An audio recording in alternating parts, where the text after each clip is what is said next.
Nunca tuvo contacto con ningún miembro de la delincuencia organizada, Nunca. ni una reunión en privada, ni una llamada telefónica, ninguna comunicación. Nunca. Ni Y como además, director de la AFI. Como parte de estrategia de contacto, nunca. nunca. Y además, yo quiero precisar algo más. ¿No tenías un equipo que No. buscaba algún acercamiento para obtener información? Nunca. A ver, No. quiero hacer un antecedente para que... además, nunca. Así de claro, nunca. Eso decía relajado hace un año y unos días, Genaro García Luna, el hombre que formó y dirigió a la AFI, la Agencia Federal de Investigaciones, el hombre que dirigió también la Secretaría de Seguridad Pública en los duros años del gobierno de Felipe Calderón entre 2006 y 2012. La fortuna le dio la espalda a García Luna. Ayer las autoridades de Estados Unidos lo detuvieron cerca de Dallas, una población que se llama Grapevine, en Texas. Lo acusan de servir al cártel de Sinaloa y de recibir sobornos multimillonarios entre 2001 y 2012. El Departamento de Justicia lo acusa de tráfico de cocaína y conspiración para meter droga en Estados Unidos. Por lo mismo, va a enfrentar 4 cargos en Estados Unidos. Uno, por supuestamente mentir para obtener su ciudadanía, decir que él no tenía que ver con grupos criminales. Los otros 3 son precisamente por importar y distribuir cocaína en territorio de Estados Unidos. Buenas noches. De ser encontrado culpable por esos cargos, Genaro García Luna enfrentaría penas que van de los 10 años a la cadena perpetua. Hoy compareció en una corte federal de Dallas, Texas.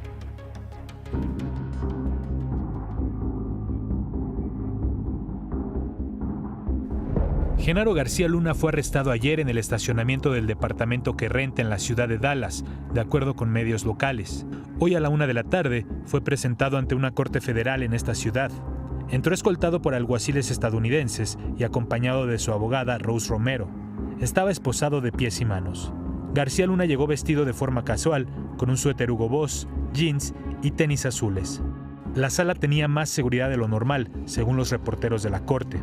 García Luna habló brevemente a través de un intérprete para responder algunas preguntas del juez. La audiencia duró solo 10 minutos. El juez le fijó una audiencia para el próximo martes para determinar si tiene derecho a una fianza. El gobierno estadounidense quiere que García Luna permanezca bajo custodia, al menos hasta que sea trasladado a Nueva York.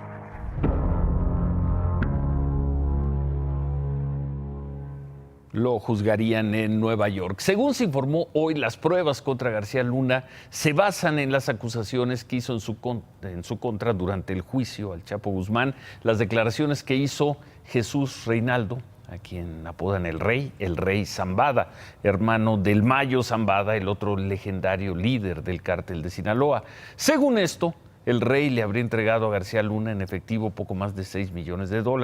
Se los habría entregado en un restaurante dentro de unas cajas. El Rey Zambada quería hundir al Chapo Guzmán y disparaba a discreción. Disparó contra Felipe Calderón, contra Enrique Peña Nieto y contra Genaro García Luna, quien en aquella conversación con nosotros en la radio en noviembre pasado, inmediatamente después de los señalamientos del Rey Zambada, negó los hechos y dijo que eran mentiras. Dijo incluso que eran parte de una estrategia común en ese tipo de juicios. Esto no es nuevo. Es una argucia ocupada por los delincuentes y por los abogados de los delincuentes para intentar tener ventaja en el juicio, para que bajen la condena o negocien alguna figura jurídica para poder reducir la cantidad de años en la cárcel, o si están en la etapa procesal de investigación, para que aporten evidencia, lo cual yo estoy a favor en términos institucionales. Es una herramienta poderosa para profundizar la investigación. Yo no estoy en contra de eso. El juez inclusive ha amonestado ya a los abogados y a los delincuentes por referir personas sin evidencia, porque es una argucia legal para poder hacer esa figura. Pues una argucia legal, pero en esta ocasión las autoridades de Estados Unidos hicieron caso a esas declaraciones. Genaro García Luna, hay que recordarlo, participó en los procesos de detención y de extradición a Estados Unidos del Rey Zambada. Lo detuvieron en 2008 y lo extraditaron a Estados Unidos en 2012. Las otras dos pruebas contra García Luna serían las declaraciones de testigos colaboradores o testigos protegidos y registros financieros que indicarían una fortuna que no se corresponde con sus ingresos como servidor público. El fiscal federal, señor de nombre Richard Donoghue, afirmó que hasta la fecha se beneficia de ese dinero y sigue viviendo de eso, es decir, se beneficia de sus crímenes. Por eso el fiscal Donoghue pidió cárcel sin derecho de fianza. Las pruebas para ir sobre García Luna son entonces las declaraciones del rey Zambada, declaraciones de testigos protegidos y reportes financieros, aunque no se detalló el monto de cuánto dinero tiene el señor García Luna, el poderoso secretario de Seguridad Pública en el gobierno de Felipe Calderón. Felipe Calderón opinó hoy en un primer tuit que subió al mediodía que desconocía los detalles, pero que su postura será siempre en favor de la ley y la justicia. En otro tuit que publicó acompañado de una carta hace un par de horas, Felipe Calderón dice que espera que se haga un juicio justo a García Luna y escribe: de confirmarse las imputaciones, pues que se le aplique la ley. Sería además una grave falta a la confianza depositada en él. Y hoy hubo, pues además, una gran actividad en las redes sociales y desde luego las personas que fueron críticos todo el tiempo de Felipe Calderón están haciendo la ecuación simple: después de Genaro García Luna viene Felipe Calderón. Vamos a regresar a ese tema al final del programa. ¿Quién salió en defensa de García Luna? Y creo que fue el único, fue el ex jefe de operaciones internacionales de la DEA, Mike Vigil. En declaraciones para el diario inglés The Guardian, el señor Vigil dijo que él y otros agentes de Estados Unidos habían trabajado de manera estrecha con García Luna y nunca notaron problemas de corrupción. El exfuncionario de la DEA dijo tajante: todo lo que los agentes necesitábamos para trabajar, García Luna nos lo proporcionó sin dudarlo. Probablemente trabajamos mejor con él que con cualquier otro funcionario mexicano. El único que ha salido a defender a Genaro García Luna. Vamos a ver además estas imágenes porque fue un policía muy reconocido. Ahí está con Michelle Leonhardt, la exdirectora de la CIA, con Brett Heimberger, el director de inteligencia del Comando Norte de Estados Unidos. En fin, aparece ahí con distintas personalidades. Ahí está con Hillary Clinton, con Janet Napolitano, la exsecretaria de departamento, y ahí está con otros personajes. Recibió muchas condecoraciones, muchas de ellas de gobiernos extranjeros. Ahí hay una condecoración del Homeland Security de Estados Unidos. En fin, buena relación con las autoridades de los Estados Unidos, con las policías de los Estados Unidos, con los políticos de Estados Unidos. Tuvo siempre Genaro García Luna hasta el día de hoy. En México, la Fiscalía General de la República informó que una vez que se integre la carpeta de investigación contra García Luna, pedirá la extradición a las autoridades de Estados Unidos, pedirá que Estados Unidos lo devuelva a México para que sea juzgado aquí. Para eso un juez mexicano pues tendría que librar una orden de aprehensión con fines de extradición, cosa que con toda seguridad ocurrirá. De ahí a que Estados Unidos lo quiera mandar a México, pues eso luce como una posibilidad muy remota, al menos esta noche. Por cierto, hay que recordar que en la declaración que hizo Jesús el Rey Zambada en el juicio contra el Chapo Guzmán de noviembre del año pasado, el rey dijo también que uno de los abogados del Chapo le preguntó al Rey Zambada sobre un supuesto soborno que habría dado en 2005 a un funcionario del entonces gobierno de la Ciudad de México a cargo de Andrés Manuel López Obrador. El Rey Zambada respondió que le entregó algunos millones de dólares a un señor de apellido Regino para garantizar la protección al cártel de Sinaloa.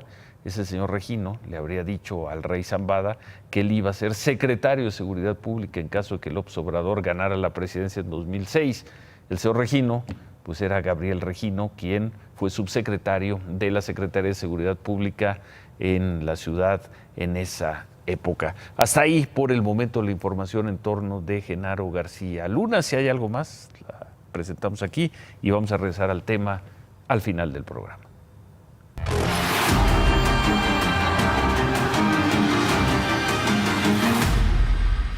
Bueno, y antes de ir con todo lo del tratado comercial con Estados Unidos y Canadá, vamos a ver esta historia. Se da en torno de una polémica por la obra de un artista chapaneco que se llama Fabián Chaires, sobre el general Emiliano Zapata.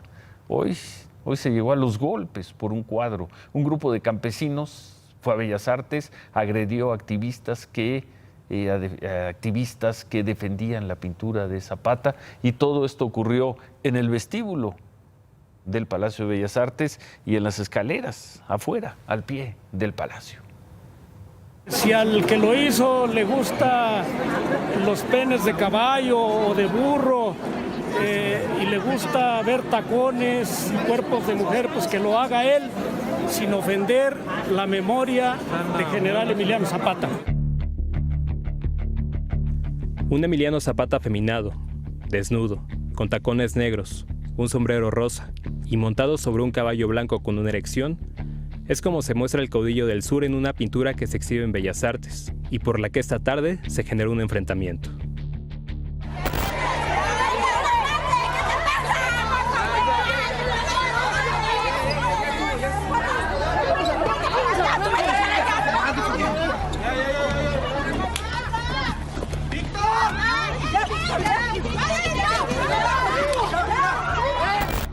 Un grupo de campesinos de la Unión Nacional de Trabajadores Agrícolas tomó por más de 3 horas Bellas Artes para exigir que la pintura fuera retirada. Una obra del artista Fabián Chaires, utilizada por la Secretaría de Cultura para promocionar la exposición de Emiliano Zapata después de Zapata, donde también se muestran obras de Diego Rivera, María Izquierdo y Jorge González Camarena.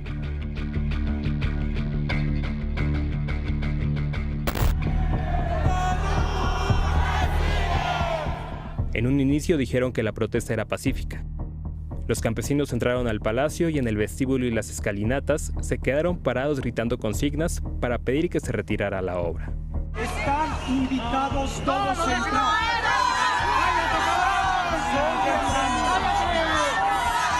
Son bienvenidos al Museo del Palacio de Bellas Artes. Este es su museo. ¡Fuera! Este es su museo.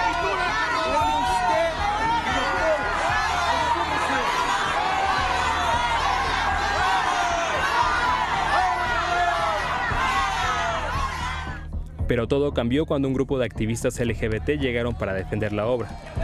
¡Fuera los idosos! ¡Fuera los idosos! No discrimines.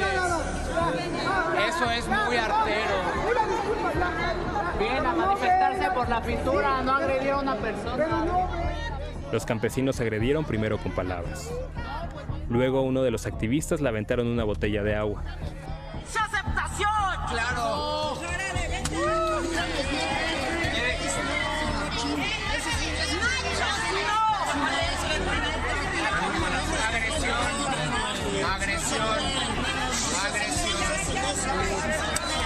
¡Para ustedes! ¡Un saludo de Zapata! ¡Canta Zapata! ¡Y Zapata viviera! Las agresiones aumentaron. A empujones y patadas, los campesinos sacaron a los activistas del Palacio de Bellas Artes. Y afuera, comenzaron a golpearlos.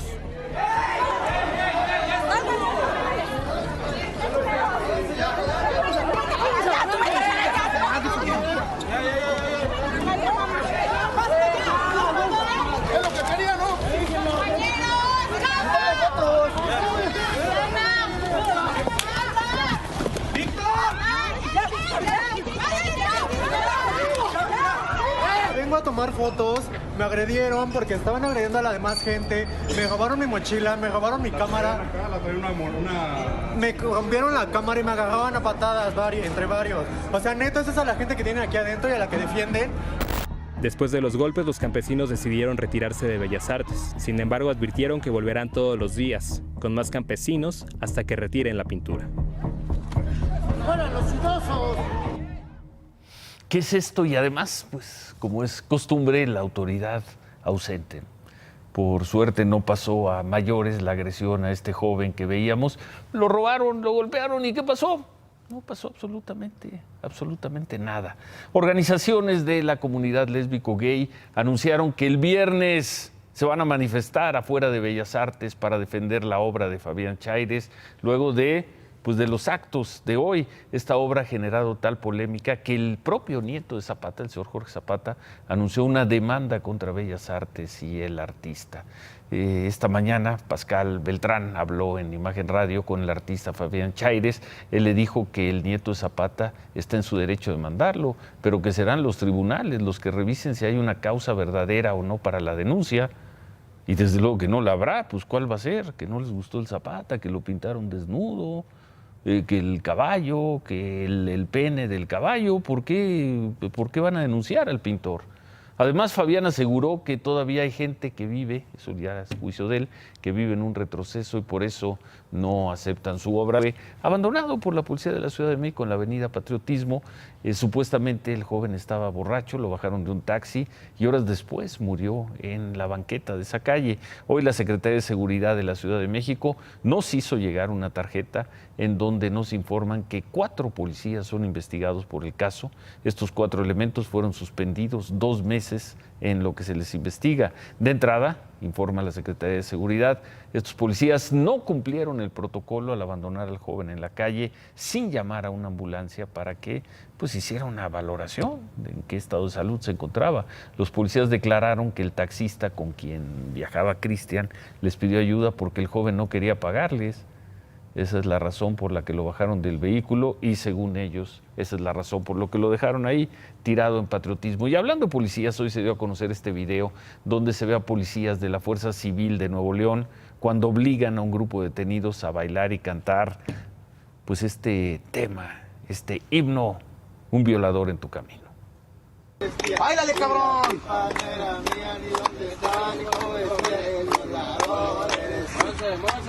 El violador eres bailar. Y la culpa no era mía, ni cómo estaba, ni cómo vestía. Y la culpa no era mía, ni cómo estaba, ni cómo vestía. El violador eres tú. Y la culpa no era mía, ni cómo estaba, ni cómo vestía. Y la culpa no era mía. Bueno, hasta el momento las autoridades de Nuevo León no han revelado en dónde se grabó el video, pero el gobierno del estado informó que ya están investigando y que llegarán a las últimas consecuencias. Aseguran que en caso de que los policías sean encontrados culpables por cometer una falta, van a ser sancionados severamente. Bueno, pues lo veremos. Sobre estos temas, la Procuraduría de Justicia de la Ciudad de México informó que Juan Carlos García, ex esposo y principal sospechoso del asesinato de Abril Pérez Zagaón, ocurrido hace un par de semanas, ya tiene una orden de aprehensión por incumplir medidas cautelares luego de que no acudió a las audiencias por el proceso de violencia familiar y por no haberse presentado a firmar ante el juez como se le había ordenado. Por ese motivo, la Procuraduría de la Ciudad solicitó a Interpol la llamada ficha roja para dar con él y para que lo detengan. El señor Juan Carlos García pues ya es un prófugo de la justicia. Por cierto, Ernestina Godoy fue designada en el Congreso de la Ciudad de México como nueva fiscal general de la ciudad. Es la instancia que va a sustituir a la Procuraduría de Justicia y va a comenzar funciones a partir del 10 de enero. Y después de 6 días, estudiantes levantaron el paro en la Universidad de Guanajuato. A las 11 de la mañana comenzaron a entregar los 3 campus que habían tomado, con excepción del de León. Ahí los estudiantes dijeron que tienen su propio pliego petitorio y esperan que sea firmado mañana. El acuerdo tendrá que ser firmado por el rector del campus, Carlos Hidalgo, el alcalde Héctor López y el director de seguridad Mario Bravo, y sería un acuerdo pues para que asuman responsabilidades ante la violencia.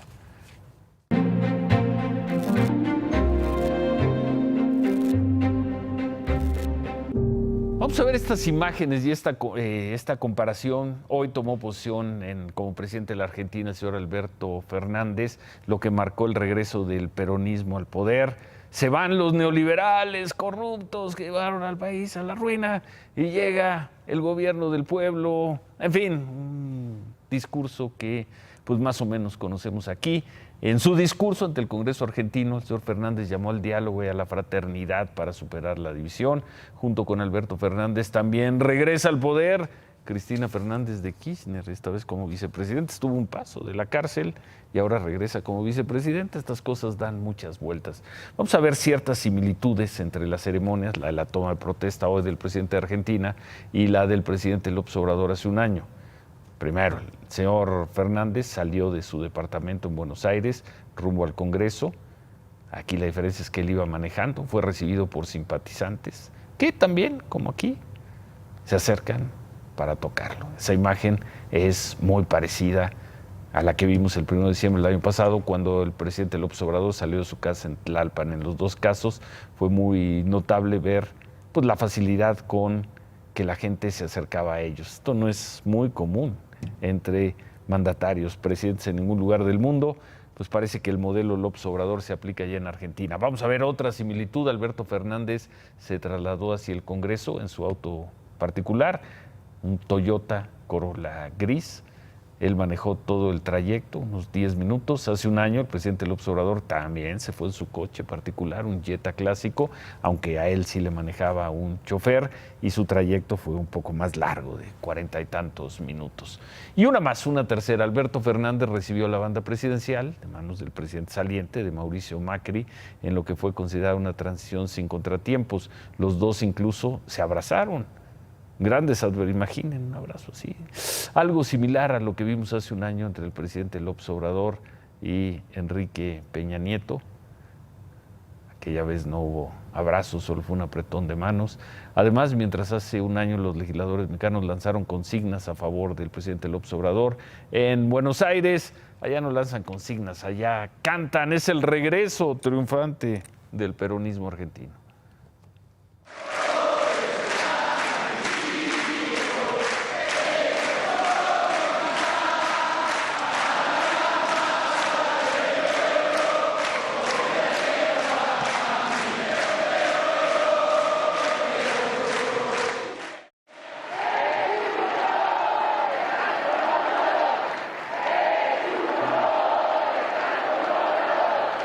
Más festivos y más melódicos los argentinos, con su himno de toda la vida, el himno peronista. Finalmente, esta comparación, Alberto Fernández terminó el día de su toma de protesta con un discurso ante miles de simpatizantes en la Plaza de Mayo, que es la más importante de Buenos Aires y de Argentina. Hace un año vimos que el presidente López Obrador hizo lo propio, lo mismo en el Zócalo. Por cierto, el gobierno de México estuvo representado en la toma de protesta del señor Fernández por la secretaria de Gobernación, por Olga Sánchez, y por el subsecretario para América Latina, Maximiliano Reyes. La familia del embajador Ricardo Valero nos dijo que el señor Valero ya viene camino a México, desde luego no lo invitaron a esta ceremonia, y bueno, esto luego de los videos difundidos en los que se ve con toda claridad cómo se roba un libro de la librería El Ateneo de Buenos Aires. En otras cosas, la presidenta de Morena, Jacob Polevsky, entregó por fin al secretario ejecutivo del Instituto Nacional Electoral, a Edmundo Jacobo, una carta en la que le informa que Morena va a renunciar al 75% del presupuesto asignado para el próximo año. Se tardaron un año, pero ya lo hacen. Morena dice que va a renunciar a poco más de 1.240 millones de pesos y argumenta que renuncian a este dinero porque les parece una cantidad excesiva e injusta, y para ser congruentes con la política de austeridad, para que este dinero llegue a los programas sociales del presidente López Obrador. Y aquí basta con que el partido diga que no le entreguen esa cantidad de dinero para que no se le entreguen.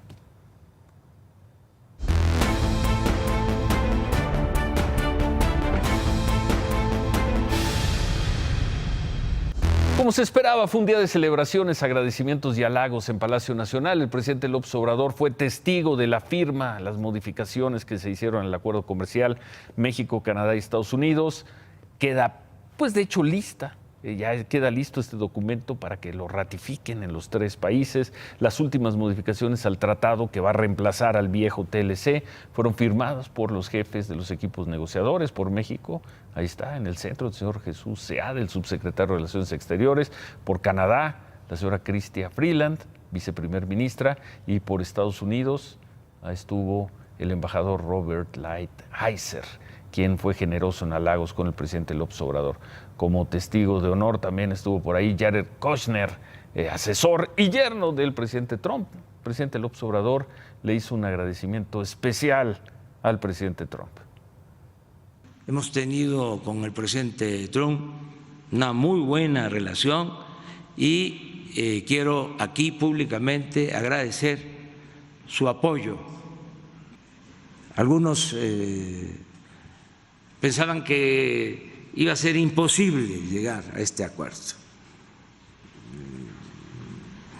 No solo a este acuerdo, que no nos íbamos a entender en nada, que nos íbamos a pelear, que nos íbamos a confrontar.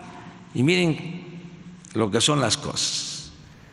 El amigo Trump. Hace un año se aprobó y estuvo en pausa todo este tiempo hasta que se acordaron modificaciones en varios puntos críticos de este acuerdo. Pero ¿qué es lo que se modificó? En el tema del acero y la industria automotriz se acordó un plazo de 7 años para que 70% del acero en autos que se ha fundido en la región, bueno, 70% tiene que ser fundido en la región. En aluminio se pospuso 10 años la discusión de la propuesta para que 70% del aluminio que se utiliza en carros construidos en América del Norte se ha fundido en la región. Además, se protegen medicamentos biológicos, se reduce, se eliminará una cláusula que daba 10 años de protección a sus patentes. El tratado no incluye las obligaciones que se le querían imponer a México en temas de trabajo laborales. Se acordó que solo podrá haber inspectores cuando se trate de temas de comercio. Se acordó además la conformación de grupos especiales, paneles como lo llaman, para que estas diferencias se solucionen más rápido.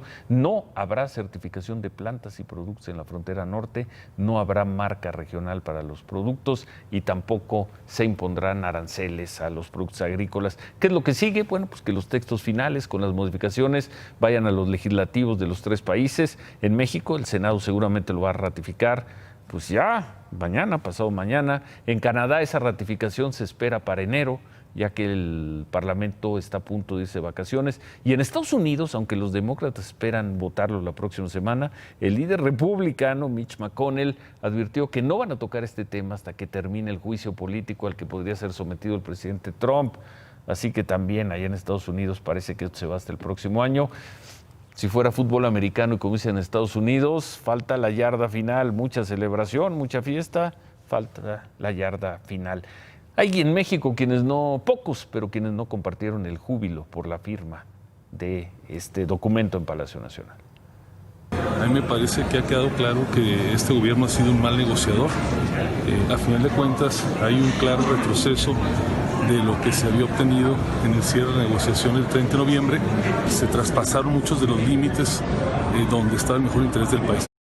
Esta es la Coparmex. El Consejo Coordinador Empresarial dijo que la firma da una señal de certidumbre para los inversionistas, pero adelantan que van a evaluar con todo detalle las implicaciones. El Consejo Mexicano de Negocios, en voz de su presidente Antonio del Valle, dijo que en general el tratado es benéfico para México. Por cierto, el presidente López Obrador, anfitrión de esta firma, y quien se llevó la victoria diplomática, informó que conversó por teléfono con el presidente Trump y con el primer ministro Trudeau.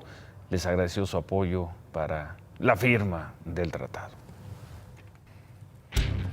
Ya vieron los detalles, las escenas de celos de algunos líderes de iniciativa privada que sienten que no los pelaron tanto. Sin embargo, hay que irnos al verdadero fondo, a lo más importante. México se mantiene en el bloque económico más grande, más poderoso del mundo. Esa es una ganancia. En el que está desde hace 26 años. En el Reino Unido va a haber elecciones. No. Es que hay que compararlo. Va a haber elecciones y en una de esas se acaba el Reino Unido porque Gales y Escocia se quieren salir. Hay una lucha en contra del libre comercio, se mantiene y eso beneficia a la economía mexicana. Se convierte en un seguro en contra de las acciones populistas. Estar en un bloque económico, imagínate que este presidente sí, claro que sí. Eres el padre del análisis. Pon atención y vas a aprender. No, hombre, imagínate que este presidente, porque a este sí le gusta el libre comercio. En el discurso puede ser una cosa, pero lo convirtió en un tema de Estado. Llevó a todos los senadores, llevó a toda la iniciativa privada. Establece mecanismos el tratado para que no puedas hacer de que, ahí vamos a estatizarle. Las sanciones que hay en el tratado en contra de movimientos que vayan en contra del libre comercio son fundamentales. Fundamental es también, yo estoy encantado. Quienes somos neoliberales, quienes creemos en la libertad económica, lo que más nos gusta es el libre comercio. Comercio libre, economía libre. Y hoy se convierte en un tema de Estado. Se convierte en un tema de Estado a tal grado que este convenio Pase lo que pase en las elecciones en Estados Unidos, pasa. Le gusta a Trump y le gusta a los demócratas. O sea, no va a llegar el nuevo... Si no llegara Trump a presidente, se queda este tratado. Entonces, garantiza que México va a tener inversión. Los temas laborales que algunos podrían decir se están metiendo, van a disminuir la brecha entre lo que ganan los canadienses y los norteamericanos. Y si lo no que le gusta ganan... a algunos empresarios mexicanos, problema de los empresarios mexicanos. Pues yo creo que a Gustavo de Hoyos, el presidente de Coparmex, lo quiero mucho. Admiro mucho lo que hace Coparmex, pero insisto que le deben bajar ya 2 rayitas al estar tan enojados. Odiarlo es rentable. Odiarlo es bueno para el país. Ya te estás metiendo en la crítica, es odio. No creo que sea odio, pero bueno. A ver, ya estás tú también, ya estás en que quien critica odia. No. Sí. Hoy decir que el tratado estuvo mal negociado, que se perdió, se equivoca que no quien tomaron dice. en cuenta los empresarios. Eso Porque fue era lo que una dijo. negociación diferente, Ciro. Era una negociación diferente. Era una negociación más de carácter político. Sí, al final Jesús Seade dijo, yo voy solo. Y se rompió aquella tradición desde los 90s, donde había 250 empresarios viendo los textos. Aquí no era tanto de textos, era de acomodos políticos. Conclusión a tu cámara, pero antes de la conclusión di, yo soy neoliberal. Yo soy neoliberal, nací neoliberal y así moriré. El Tratado de Libre Comercio, la ratificación que hoy se hace en un gobierno de izquierda, es lo correcto, es lo bueno. El libre comercio es lo que hace que la gente salga de la pobreza. Y dicho lo anterior, no remato. Adiós. ¿Qué más tenemos, Cristal?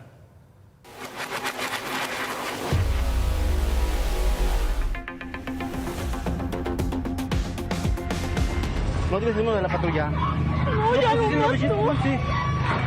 Con un pinche palo, dele, no tiene.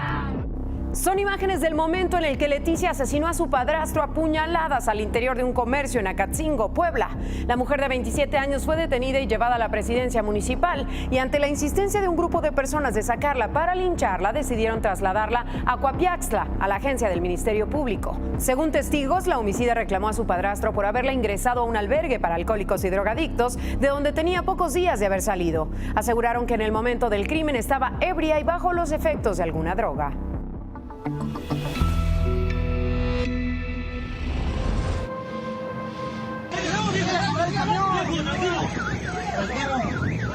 Por la tarde, un tráiler se impactó con una camioneta en la que viajaba un grupo de peregrinos en el kilómetro 39 de la autopista México-Pachuca, a la altura de la salida a Tecámac. Testigos afirman que el accidente sucedió porque el chofer del tráiler conducía a exceso de velocidad. Debido a la fuerza del golpe, la camioneta que llevaba a bordo a los peregrinos se incendió, por lo que el reporte al momento es de varios lesionados.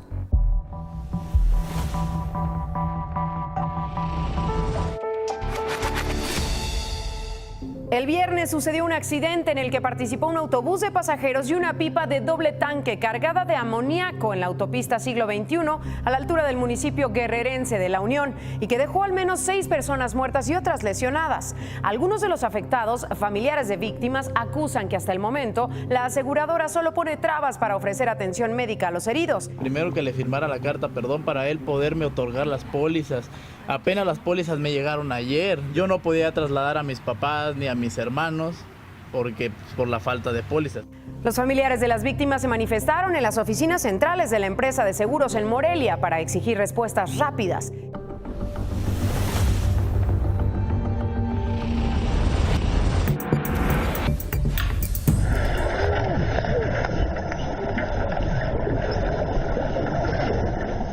Tras el reporte del activista ambiental Arturo Islas, en el que responsabilizó de la muerte de un tiburón blanco en la isla Guadalupe, en Baja California, al empresario turístico Mike Leber, dueño de la empresa Nautilus y responsable del paseo turístico donde sucedió el incidente, el empresario contactó a Imagen Noticias para aclarar que las jaulas de observación cumplen con las regulaciones y normas mexicanas. En el documento indica que el viaje se realizó con el acompañamiento de la maestra en ciencias Beatriz Torres, observadora de la Comisión Nacional de Áreas Naturales Protegidas, y que la embarcación cuenta con los permisos para operar.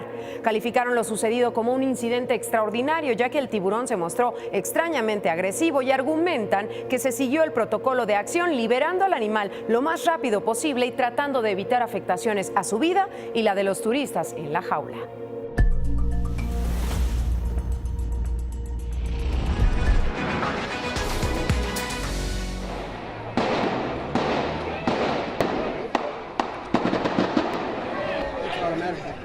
Hoy hubo un tiroteo en un supermercado en Jersey City, en el estado de Nueva Jersey. Al momento reportan 6 muertos, entre ellos un policía, además de los 2 agresores y 3 clientes del comercio. El incidente inició poco después del mediodía y autoridades locales indicaron que todo comenzó cuando un oficial abordó a uno de los sospechosos debido a su posible conexión con la investigación de un homicidio. El hombre reaccionó disparando y mató al policía. Así empezó una persecución que terminó en el supermercado. Autoridades descartan que se tratara de un crimen de odio o terrorismo. Buenas noches, Ciro. En medio de tanto ruido pues lo que quedan son los hechos. La autoridad de Estados Unidos detuvo al ex jefe policíaco mexicano Genaro García Luna por narcotráfico, no por otra cosa. Y para detenerlo se basó en, 1, las declaraciones del rey Zambada en el juicio del Chapo. 2, declaraciones de testigos protegidos. 3, la supuesta fortuna de García Luna, de la cual no se informa el monto. El rey Zambada, testigos protegidos y una supuesta fortuna mal habida. Por eso está preso García Luna. Por eso lo detuvieron las autoridades de Estados Unidos. Esos son los hechos hasta esta noche. Lo demás es linchamiento de quienes no pierden la oportunidad. Linchamiento ese que ayer el presidente López Obrador pidió que no se le aplicara al embajador mexicano que se robaba libros en Argentina. Se dirá que una cosa es conspirar y estar en el narcotráfico con los grupos criminales y otra es robarse un libro en Argentina. Pero un linchamiento es un linchamiento. Imagen Noticias con Ciro Gómez Leiva, lunes a viernes 10:30 p.m. Participa en Imagen Televisión.